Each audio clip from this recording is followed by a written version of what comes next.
This is the Marketing Made Easy for HR Consultants podcast, a show to help independent UK-based HR consultants get a pipeline of perfect fit, high-paying clients without expensive adverts, time-consuming social media activities, or energy-sapping and monotonous networking meetings. I'm your host, Nick Paninsky, author of How to Land Your Dream Client, a book which explains everything you need to know to get every sale and client you ever want. And if that sounds interesting, then make sure to grab your copy from the influential consultant website today. That being said, let's get into today's show.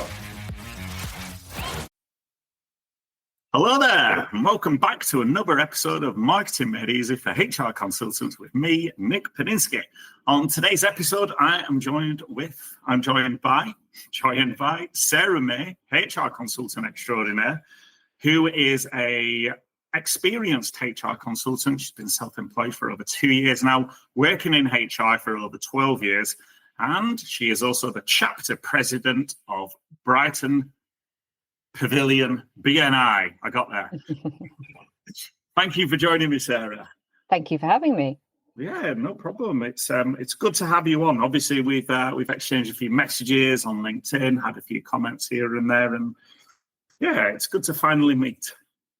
Thank you. Yeah, I enjoy your posts on LinkedIn. They draw me in, so you're clearly good at your job. Oh, thanks, Sarah. He didn't pay me to say that. That's such a lovely thing to say. I appreciate that. And obviously we were talking before. Well, not obviously, but obviously for me and you, we were talking before this recording. And I was saying to Sarah how much I love her branding. For those of you who don't know, Sarah is Mayday. It's fantastic branding. But yes, so Sarah today is going to join us. She is going to talk to us today about BNI. And I have asked Sarah to join me because I have asked ChatGPT. I said, I've got a guest coming onto my podcast today to talk about BNI. She's a HR consultant and also a chapter president. What questions should I ask in order to discuss BNI properly and whether it's a worthwhile investment for HR consultants?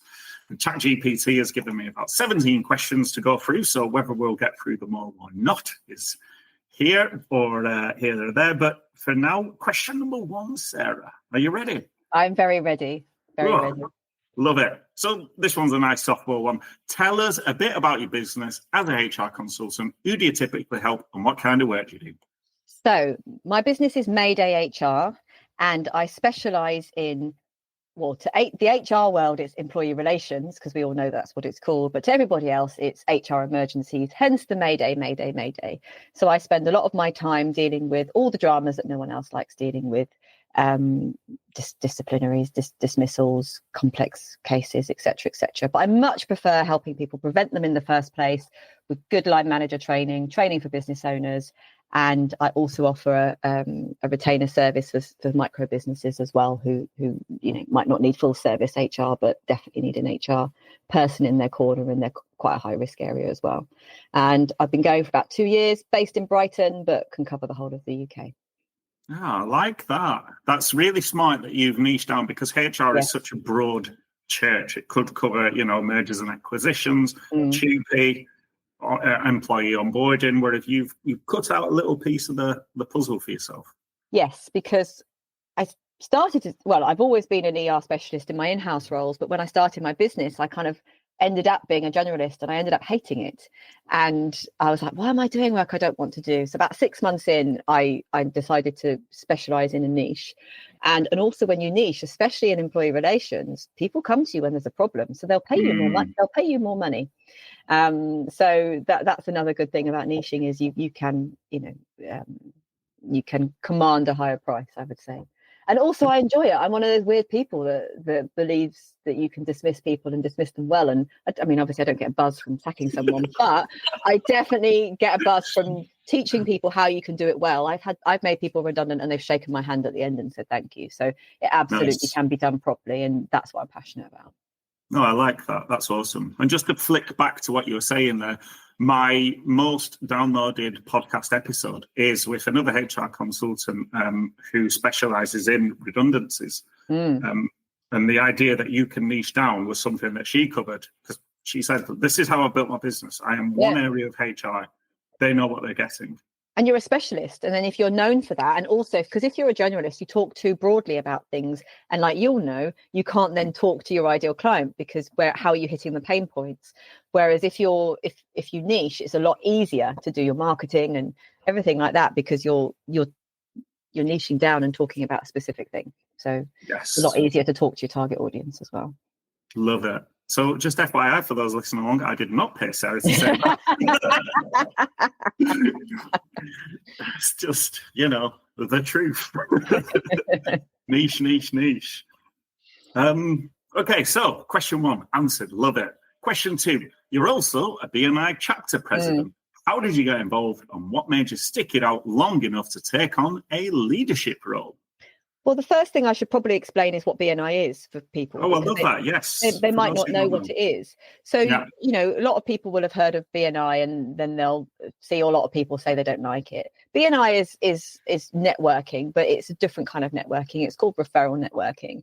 And there's a few principles about BNI. One is it's a weekly commitment. You turn up every week to your chapter and you network. But the whole idea is that you've got a group of 30 people. It's a lockout organization. So for example, I'm the only HR consultant in the chapter. There's only one electrician, there's only one plumber, there's only one marketing agency, etc. And so you lock out your competition. And then the whole idea is that you build partnerships with these people and refer to each other. But it's important to know that you're not selling to the room, you're selling to the room's network. So you basically I have every Wednesday morning, I go to a meeting and I am training 30 people in my sales team to go out and make referrals for me, and I do the same for them. There's some rules and there's some structure and there's some accountability, and not everybody likes that. However, it works for me because actually, if you're accountable to the number of one-to-ones you have, the amount of referrals you make, how much business you're getting to people, it really does work. And the philosophy of BNI is give as gain, as in if I give business to you, you'll want to give me business in return. That doesn't mean you have to give business to people. You still have to build like and trust. If someone, am I allowed to say dickhead on your podcast? If someone's a dickhead, you don't have to. I said it because you told me you weren't going to edit anything out. But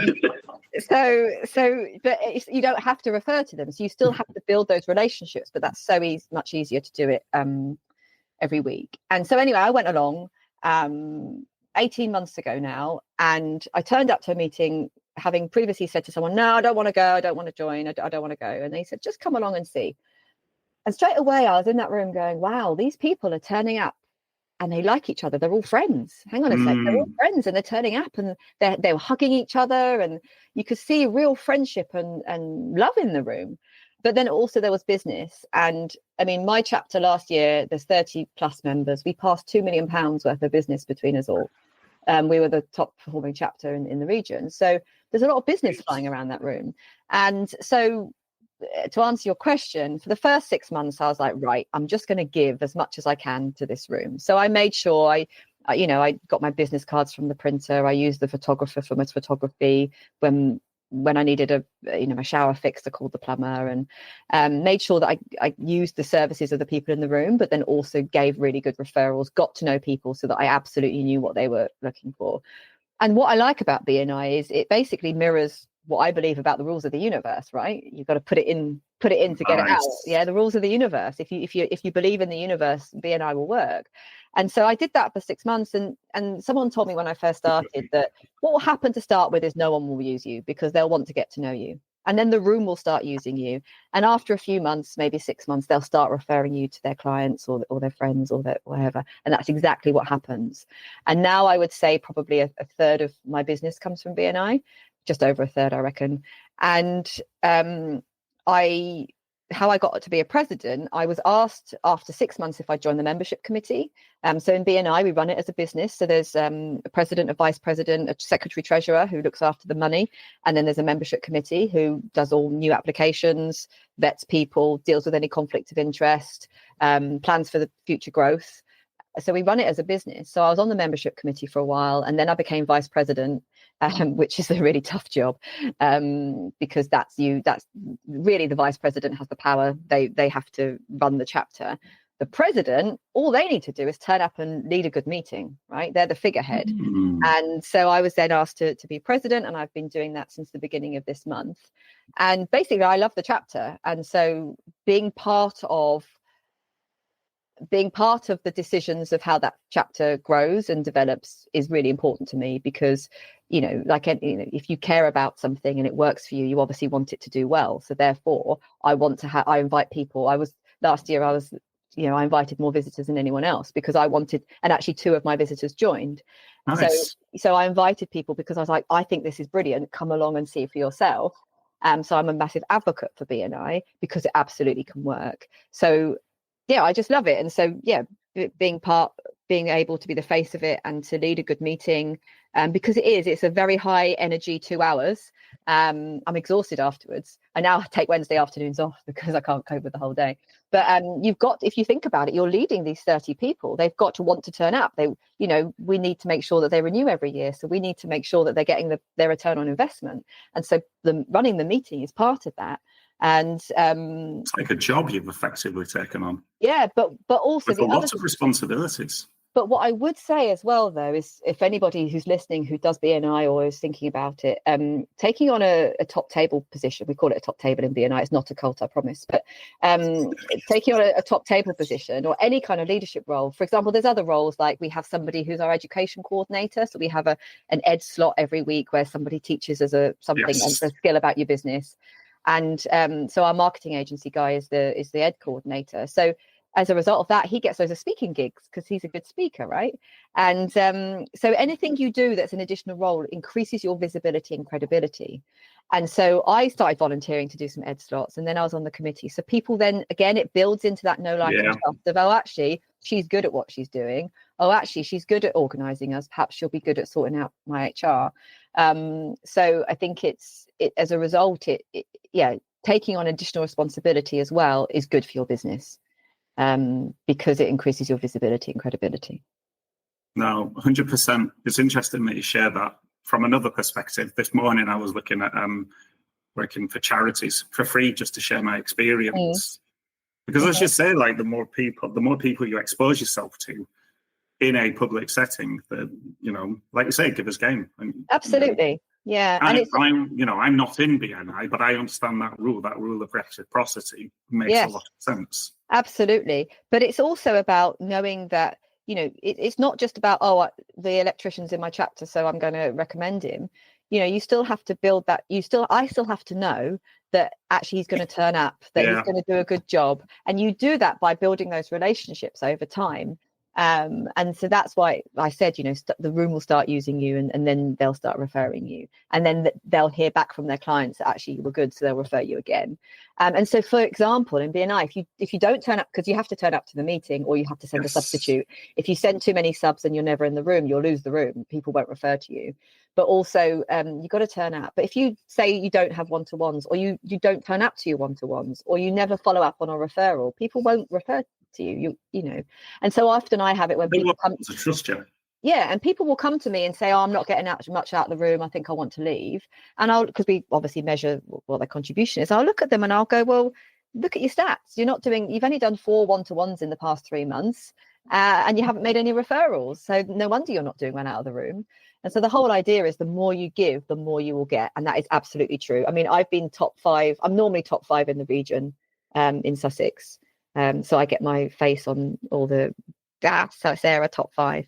But as a result, I have other people contacting me saying, can I have a one-to-one with you? I want to hear about how you do it. This morning, actually, I had a one-to-one with somebody who's a chapter member in Bromley, because she pursued me and said, can we have a chat? And so, I've met people up and down the country in BNI. So people will pursue you to say, you're clearly good at this. Let's have a chat. Amazing. So, yeah. You're a key person of influence, and you are getting sought out for your opinion. Hence this speaking, this podcast. Yes. Oh. As soon as you posted on LinkedIn that you were the chapter president, I says, okay, let's get her on. As I say, we've been exchanging messages and comments and posts or whatever, and I thought, this would be a great opportunity to Because BNI isn't something I'm in, right? I cover it in my new book, which if you haven't got it, you're listening along, and make sure to do. But I do cover BNI and basically give a positives and negatives, because I've been along to a few meetings, and this is, that's my perspective. But it's not a full experience like yours. So it's great to have you on to share that. And the other thing I would say, because there's especially HR consultants, I meet a lot of HR consultants who hate networking, won't do it. And I've even met, there was one lady who'd been in her business 2 years and she'd never done networking. And I remember having a call with her and she said, I'm really struggling for business. And I was like, you need to network. And she didn't want to. And now she's found online network and she's happy with it. But most people I meet either don't like networking or don't think it works. And the reason it doesn't work is because you go to these business breakfasts and it's full of either employees who have been sent there or salespeople. And then people turn up and they make small talk and then they go away again. Well, first of all, the way you make networking separate to BNI work is you've got to follow up. You've got to have ones with the people that you think are good referral partners. In general, anyway. So if you think about it, BNI is a mechanism where you're doing that week in, week out. And so what I did when I joined BNI is I dropped loads of other networking, because actually the return on investment and time is far greater in BNI than going to all these other business breakfasts and lunches that actually didn't yield me anything, or they're a bit hit and miss. And so actually, if you're sitting there thinking, I know networking is good for me, but actually I can't find a group that's good, or I don't seem to get business from it, or you're making the mistake of going and trying to find clients in the room, which they're the unicorns. You have to get really lucky to do that. You're really finding people that will talk about you when you're not there. And especially for HR consultants, if you think about it, no one goes into a room and goes, I want to make someone redundant. They'll be telling someone else one-to-one, oh, business is really tough, or I don't know what to do. And someone will go, oh, I met a really good HR person the other day. Do you want me to introduce you to them? That's how it works. And especially for HR, where people aren't, going about shouting from the rooftops they've got people problems. So it's about making sure that more people know about you, the better, because then they'll talk about you when you're not there. Love it. Yes. I think that's the bit that people, there are two misunderstandings about networking. I think there's that one where people think that they can go along and find clients, but then there's the other one of following up with these people, building a relationship, etc. I think that's the bit that people misunderstand. And also, I rarely talk about HR when I meet people. Like, I just ask them loads of questions, be interested and interesting. Very rarely do they ask me about me, because I'm too busy asking them questions and just being interested. So they all come away going, oh, she was nice. They'll know I do HR because my badge says it. And they'll say, she was nice. And that's often sometimes all it is people going, I met a nice HR person the other day. And then you build from it. So you work out the people that your ideal referral partners. But that's even separate to BNI. If you need to know how to make networking work for you, you do need to be a bit more savvy than just turn up at events. It's definitely in the follow-up. It's sending the messages before, working out how you can help others, and go in with an attitude of giving. So I'll always ask people, when I'm networking, outside, even with or without BNI, I'll always go, where do you get your clients from? Who's your ideal client? They're the two questions I ask. And how can I help you? I'll go, right, how can I help you? And I'll always try and add value of going, oh, I know this person. Would they be a good introduction for you? So I've still not talked about HR at this point, right? But I've helped them. And then again, that reciprocity will come back at you. Laws of the universe. Yes. I love that as well. Just to touch on that, an easy way for somebody to be able to refer you is if you have a niche, if you have a target market. And knowing your ideal client as well. Or some people do struggle. But I have a saying in BNI, you'll like this one, Nick. I know you will. So I say to people, when you say anyone, no one springs to mind. Okay. Love it. And one of the things about BNI is, so every week in BNI, you stand up and, my chapter has 45 seconds. Most chapters have a minute. You have a minute to stand up and say something. And it's not necessarily your elevator pitch, because you're talking to the same people every week, apart from visitors. So you're sort of training people each week. But ideally, what you're asking for is, so for example, this week, I said, this week I've been helping a social media agency terminate somebody's employment. It's an added complication because she's got mental health challenges and has got caring responsibilities. Luckily, this agency got me in from the very beginning, so I've been giving advice all the way along for this high risk dismissal, and so therefore it's all going to end well. I help a lot of other marketing agencies. Specifically, I'm looking at a referral for and I named the marketing agency that I wanted to work with. So straight away, they went marketing agency and then the name. So someone then goes, yeah, I know them. I can introduce you. But even if they didn't know them, they then now know I'm looking for marketing agencies and I do HR for marketing agencies. And I've told a story about how that worked. Another one we have is facts tell, stories sell. So I'll always try and tell a story about something that happened. So even if I'm not asking for something specific, because sometimes people don't know, right? But if you can say, oh yeah, I helped. So another one, oh, I helped a tree surgeon business the other day deal with somebody who bought a claim for constructive unfair dismissal. Oh, you help tree surgeons? Oh yeah, I help all the trades. And that's the conversation, right? So telling a story about who you specifically helped, even if, so thinking about an HR consultant who's probably thinking, God, I've got to go to networking. I don't really know who my ideal client is, and I definitely can't name a list of people I want to work with, but they can tell stories about who. So another one I'll say is, who's your favorite client? Because actually, if you can talk about your favorite client, again, that gives people an idea of, oh, okay, you really like working with with architects. Great, I know 3 architects. I'll introduce you. So yeah, so if you can know the answers to those questions, so who do you help? Who's your ideal client or your favorite client, and how can I help? That can really help you to have the answers to those questions. Don't try and sell HR. Be able to tell people what it is you're looking for. Love it. I love that. Okay. Let me ask you a quick question. What kind of time and financial investment does BNI require from you? So every week, it's a 90-minute, 2 hours basically in the morning. So our chapter's 6:30 till 8:30. Obviously, I get there at 6 because I set up. So that's 6 a.m. Yeah, I love it. I get up at 4:30 on a Wednesday, but I tell you what, every Wednesday. 4:30. Let me tell you, Wednesdays are like Christmas Day. My alarm goes off and I get up straight away. It's really weird. I can't do it on any other day, but I love going to BNI because I love going. So it's like Christmas. 4:30 a.m. Yeah, I get up at 4, but I'm weird. I get up there really early. Anyway, but it's 6:30 till 8:30, right? So that's the 4:30 a.m. You're stuck on that, aren't you? So anyway, so so it's 2 hours. The meeting's 2 hours, but I'm president, right? So I chair the meeting, and my last line of the meeting, when I say thank you for everybody, blah blah blah, and I'll say next week's meeting starts now, because BNI isn't something that you do; it's something that you live in everything that you do. It's in all the conversations that you have when you're chatting to other people. It's, oh, who do you know, or what do you do? Oh, okay, how do you get your business? Oh, okay, yeah, I can help you. So it goes across the whole week. You don't sit down, and some people sit down and look and go, okay, what can I do for half an hour? But for me, it's definitely a lifestyle.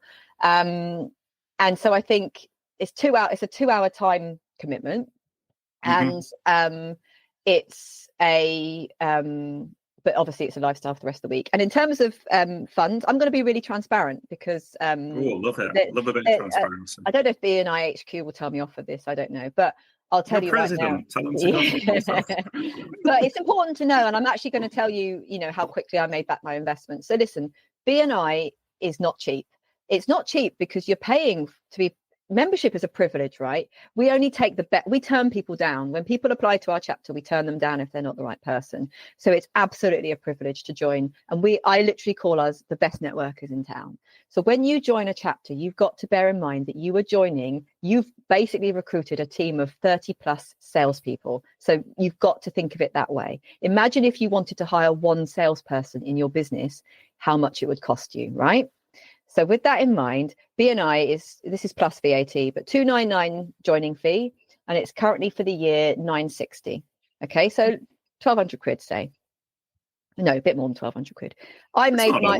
No, not when you think about how much it costs to pay for a salesperson, pay for any outsourced sales support. I made my return on investment within 2 months. That's quite typical.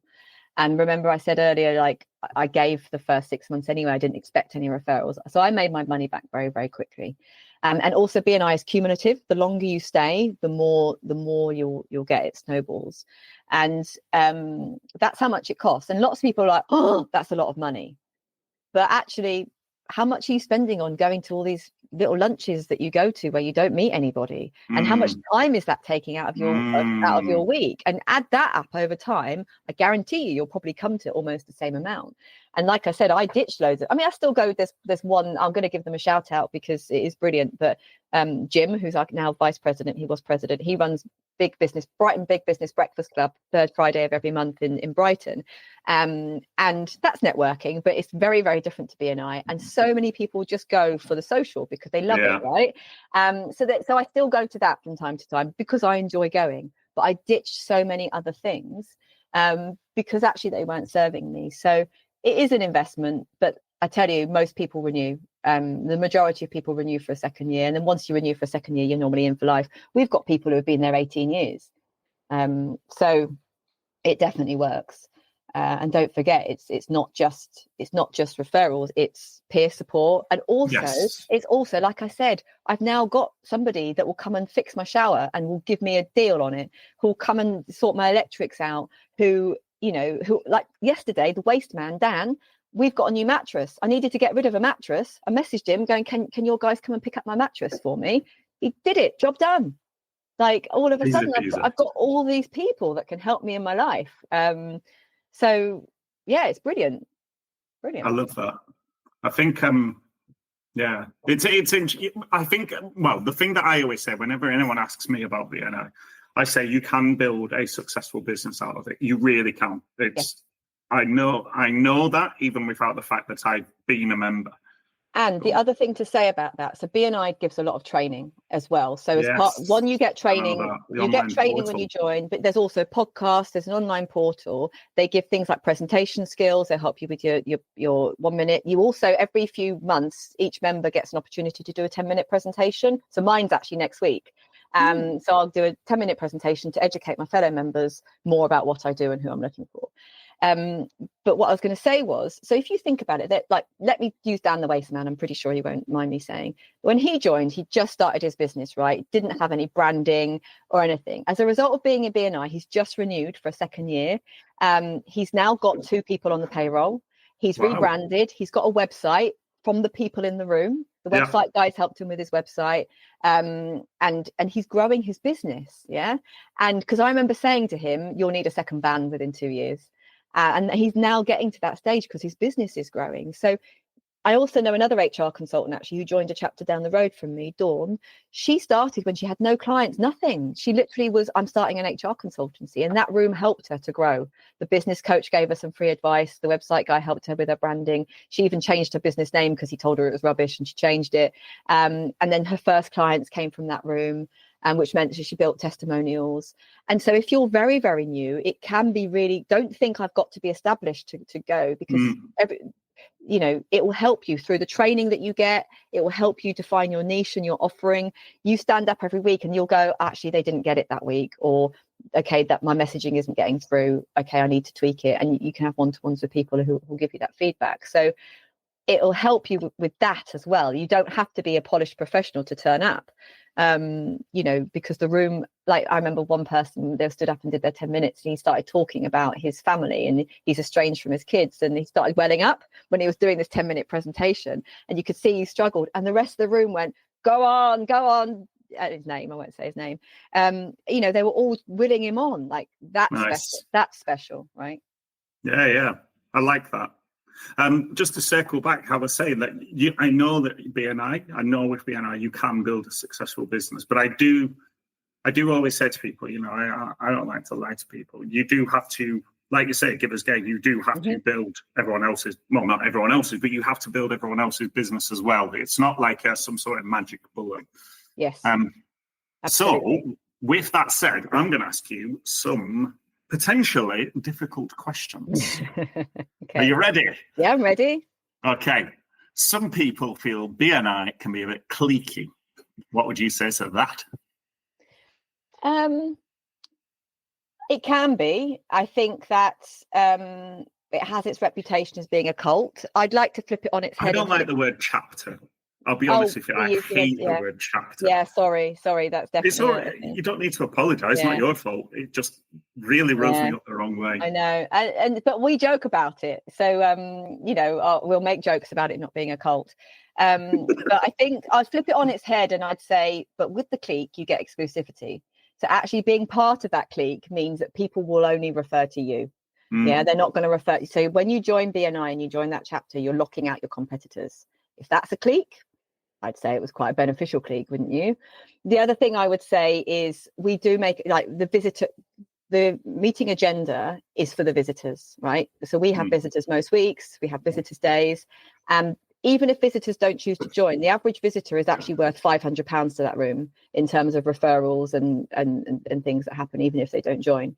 So we welcome visitors, and we, especially in my chapter group, we put a lot of emphasis on the visitor experience. So we have we contact them beforehand, we contact them afterwards. We have a we have a visitor host team, so we'll allocate a visitor host to the visitor, we'll look after them, we'll make sure we introduce them to the right people, that they're sat next to strategic partners in the room. So I can't speak for other chapters, but we spend a lot of time looking after our visitor experience in the hope that people will love it and want to join. And yeah, if BNI is cliquey, it's because you're inside the clique and it's a lockout. I think that's the benefit. Love it. Fair enough. Well handled, Sarah. I've got another one for you. Are you ready? Yes, I'm ready. Okay. Others say that the referrals you get in BNI are often low value or not the right fit, and people are just doing it to tick a box. What would you say to that? A couple of things. So first of all, we have our education slots, and we deliberately will train people on what's a good referral. We also, because we track everything on the app, and the app gives you the opportunity to say whether you got the business, whether it wasn't the right fit. And so you can actually say something's not the right fit. And we encourage people to go back and give feedback about why that wasn't the right fit. And actually sometimes when members stand up and do their 60 seconds, sometimes they tell people what isn't a good referral. So, for example, classic one for me, people refer employees. I can't act for employees. I'm not FCA registered. HR consultants generally don't work for employees, but you still get the odd person who thinks that they do. So I'll educate people and say, thanks for that, but I can't work for employees, but here's the ACAS helpline. The other thing I would say about that is, so now I'm president, we have a referral round. Where we go around and talk about what our positive contribution is, and we talk about the referrals. Now, it's really easy for people to stand up and go, my positive contribution is one referral, and sit back down again, right? What I do is I always say to people, can you tell us about your favourite one? So I get people to explain to other people what the referrals are, because then any visitors in the room especially can see the type of business that's being passed and what kind of referral relationships are going on. And it actually holds people a bit accountable, because you're there going, well, what was it then? What did you do? And the other person in the room, they're not going to go, that's a lie, you didn't refer to me. They're going to go, and you hear people go, oh yeah, I need to follow up with that. Oh yeah, thank you, I got the business. So I do that as part of when I lead the meeting. I'll ask people to tell it, and also because one, it's good to hear, and yeah, it does keep people on their toes. But yeah, I think if people give dud referrals, you'll know about it, because they'll show up on we call it we have these traffic lights, which again might put people off, but I love the traffic lights, mainly because I'm always at the top. But but the traffic lights is not a measure of how good a member you are, it's a measure of how much you're giving, because if you remember, givers gain, right? So if the more you're giving, so the more one-to-ones you're having, the more referrals you're giving, the more visitors you're bringing, the more testimonials you're giving, which is all what's measured, how often you turn up, all of your giving. If you're giving enough, you should be getting enough. And so actually, if somebody's giving dud referrals, they're not going to be very high on that list. And then what happens is the committee mentors anyone who's struggling, anyone who's not doing well or struggles to give referrals. We have a member, an engagement specialist in the committee, and they will mentor anyone struggling. So we have that support. I always say we won't leave any member behind. Like, it's in our collective best interest to make sure everyone works. And actually, if they don't, people will leave, people won't renew, but we're measured on our retention. So, we want to be the best in the region. So, we're quite competitive. We call ourselves the Great and Mighty Pavilion. So we've got to live up to that name. It's not a cult. It's not a cult, I promise. I like that. At least you're aware of the what people say.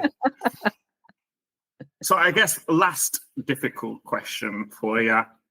Some people say that BNI is too rigid and that have too many responsibilities off the back of it. What will you say to that? I'm not going to lie. There are some chapters out there who are a bit dry and rigid. You'll go to some and you're like, this is tough this time in the morning.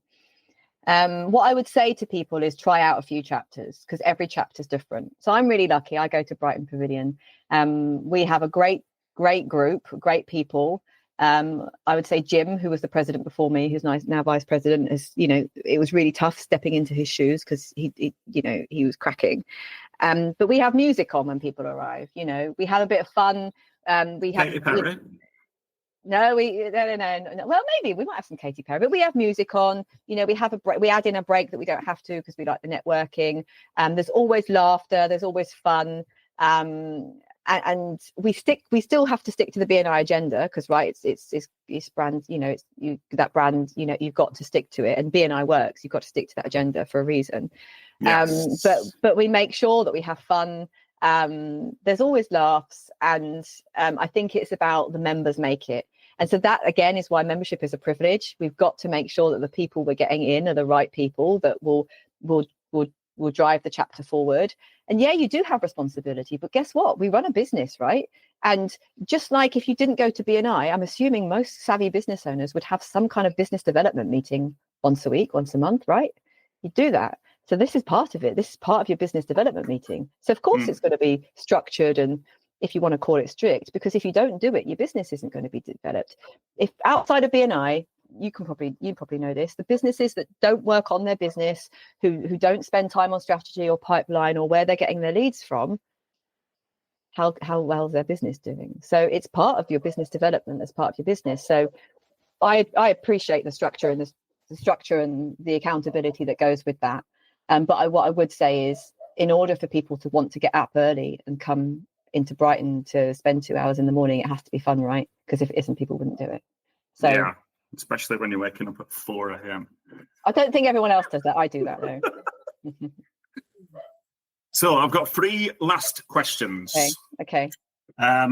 One is quite simple. They're all quite simple now. I've asked you the difficult ones. Okay, so I passed them. Yeah, you've passed the test. Now you can relax a little bit. Okay. So would you say, Sarah, that BNI can be your marketing? Can you just turn off all other elements of business development? Or is it part of a wider strategy?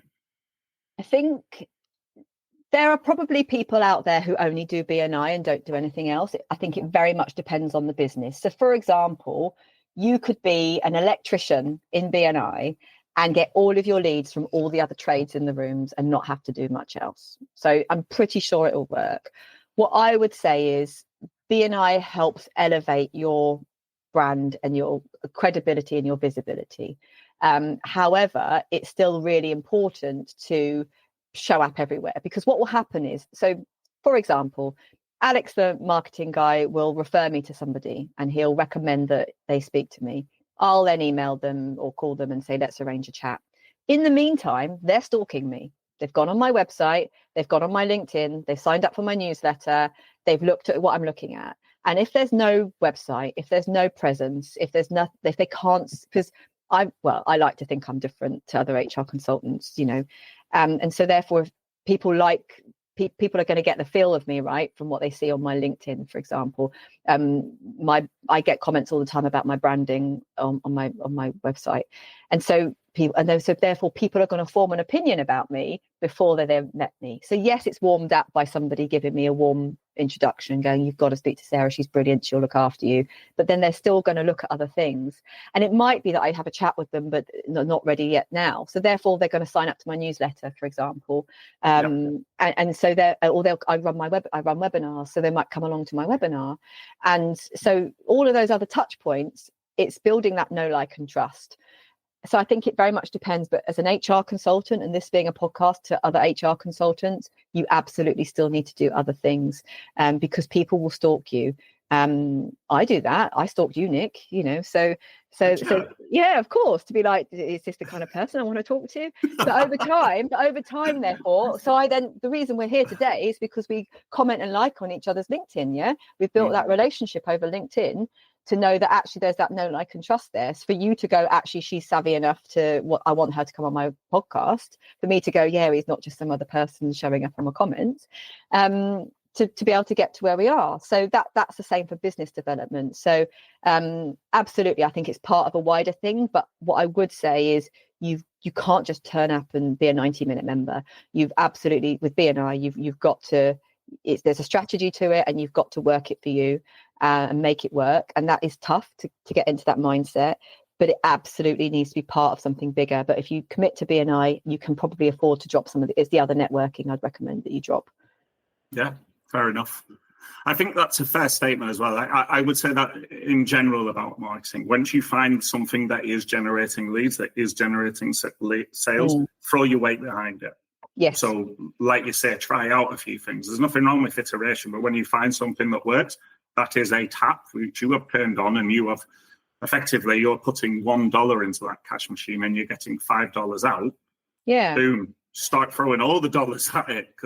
Absolutely. That's so if that's BNI, then you go nuts. And with BNI as well, I think it's a long game as well. Sometimes there's weeks when I don't have referrals, but then I'll have several at once, or, I'll get one and it's a brilliant one and it's big.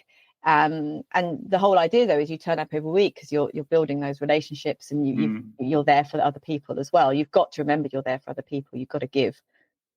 So I think that it's a mindset shift for sure, because most people are like, where do I find clients? I need to go and find clients. Where are they?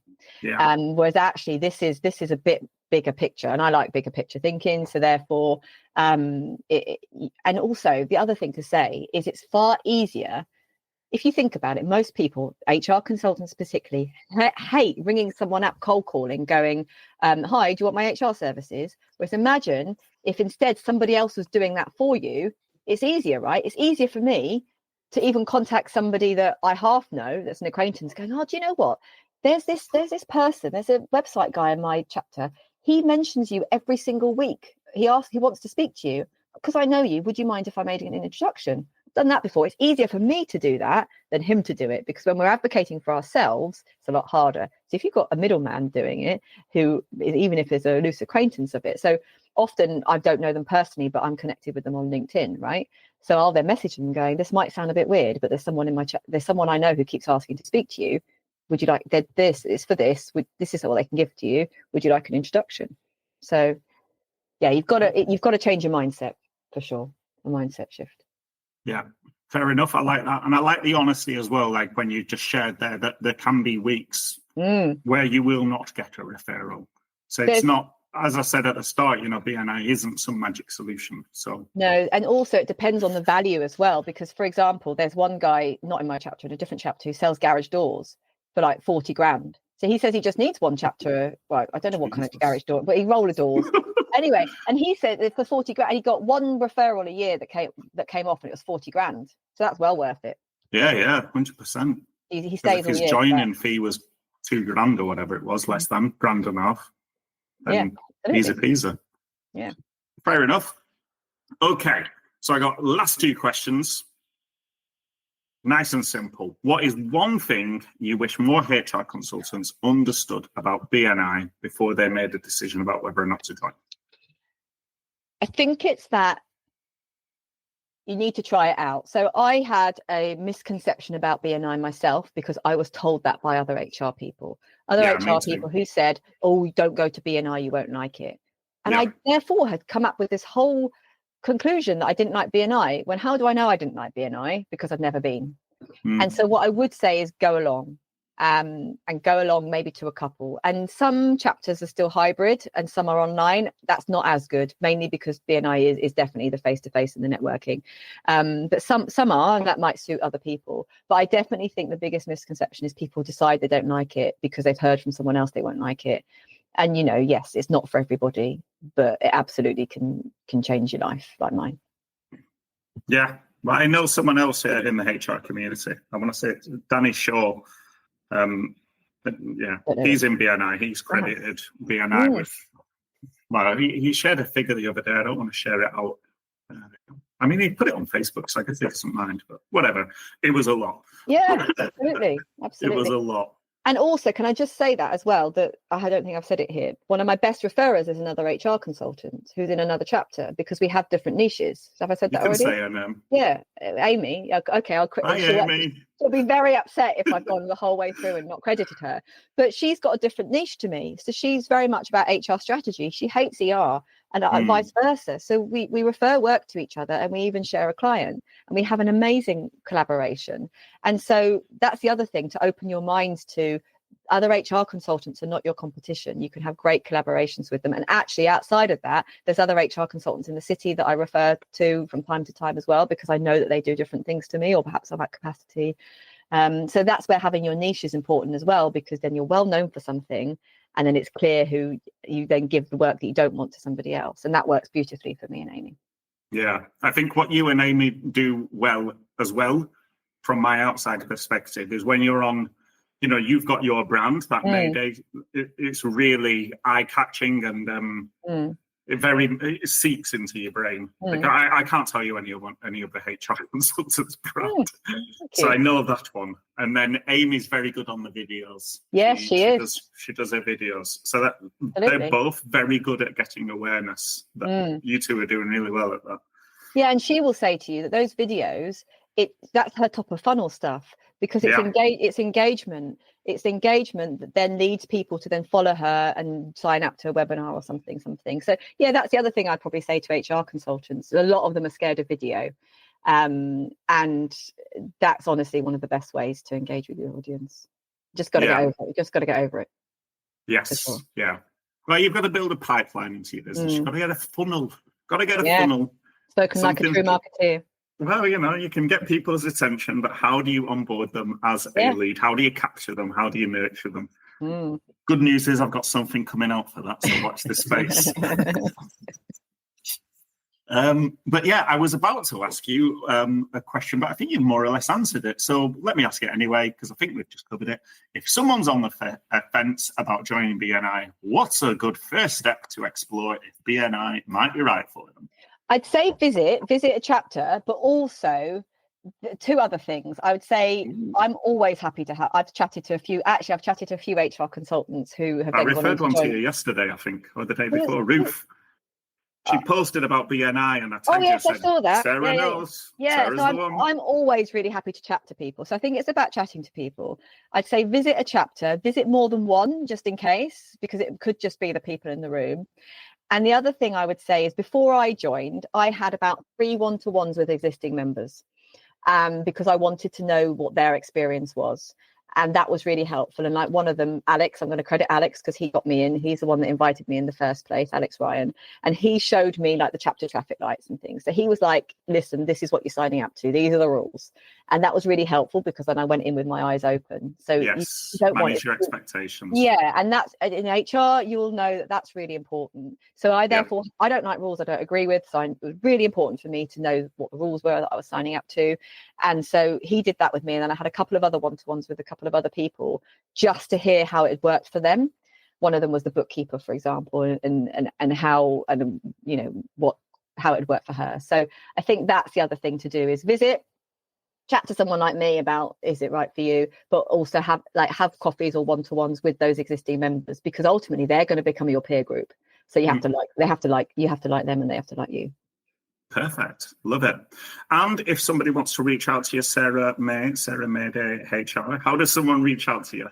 So the best way is that you're obviously welcome. You've credited my branding a few times. You're welcome to go on my website, which is maydayhr.com, or you drop me an email, which is sarah@maydayhr.com, or find me on LinkedIn and follow me that way. But don't send me a LinkedIn message, because it'll get lost. Email me instead, because I'm not very good at managing my LinkedIn inbox.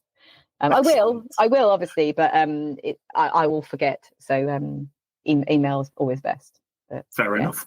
That's good. It's good to know. And always happy to spread the love about BNI. So I'm always happy to have a chat with anybody who's curious.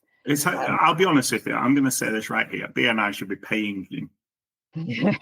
Well, I do keep telling them this. You are clearly an advocate. So yeah, and if they get even 2, 3, 4 people, then signed up off the back of this. Anyway, and also there's plenty of chapters in the UK where there isn't an HR consultant, and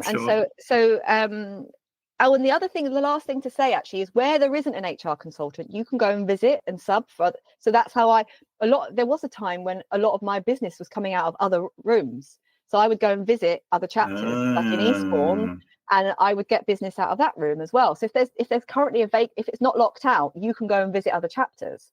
Nice. So that's often a good way to spread things out a bit. You can more awareness about what you're doing. Absolutely. So you pay to join your one chapter, and but you get access to all the other chapters. Absolutely. Yeah. Lovely. Fair enough. Well, thank you for coming along today, Sarah. I don't have any more questions. Good. So, I think I've covered everything. I think you've covered everything. I might go and join up to BNI. Yeah, absolutely. But also, hopefully you've seen it. It's definitely not a cult, but also it's very good for business. My business would not be where it is today if it wasn't. I would still be really struggling. It's really hard, especially when you're starting a business, an HR consultancy. It's really hard to find clients, right? We all know that. And even you would admit, Nick, that any marketing efforts take a while, right? Top of funnel, how long? It takes a while. And so, BNI sort of accelerates that an awful lot for you. So, and just a shout out, because hopefully some of them will listen, but I'm really grateful to everyone in my chapter. I love BNI. Hardcore BNI me. Do you want to give any of them a shout out? No, too long. I'll just shout out Jim. I actually have. This is a bit cringe now. If people listen to it, they'll just. But Jim Cunliffe, aka Print Lord. He's self-styled Print Lord. He's a printer. I got that. Yeah, but he was a really big influence for me because he was president before me. So really tough shoes to step into. But like I said, he runs Big Business Breakfast Club on a Friday in Brighton, third Friday of every month in Brighton, and he's brilliant. And I think he's the epitome of what BNI is, and he's been there an awfully long time. So definitely him. But they're all brilliant, like all of them. But Jim is definitely a good role model, for sure. Excellent. Yeah. I'm sure Jim appreciates hearing that. Well, Sarah, I've got nothing else for you, so I'm just going to say this. Thank you for coming along today and sharing your expertise. It's very appreciated. You're very welcome. Hopefully, for those of you listening along, that has been an interesting and educational conversation. And in the meantime, as ever, get marketing, because without marketing, there's no sales. And without sales, there's no business. So get marketing. Hey there, and thanks for listening to the Marketing Made Easy for HR Consultants podcast. If you've enjoyed the show, then please consider taking a minute to help us grow by sharing the episode with a friend or colleague, or by leaving a positive review on podchaser.com. And make sure to hit subscribe so you don't miss out on any of the upcoming episodes if you haven't done so already. I've been your host, Nick Brinsky, and if you've got any questions or you want to know more about today's topic, then feel free to reach out to me on LinkedIn. I'd be delighted to hear from you. See you next time.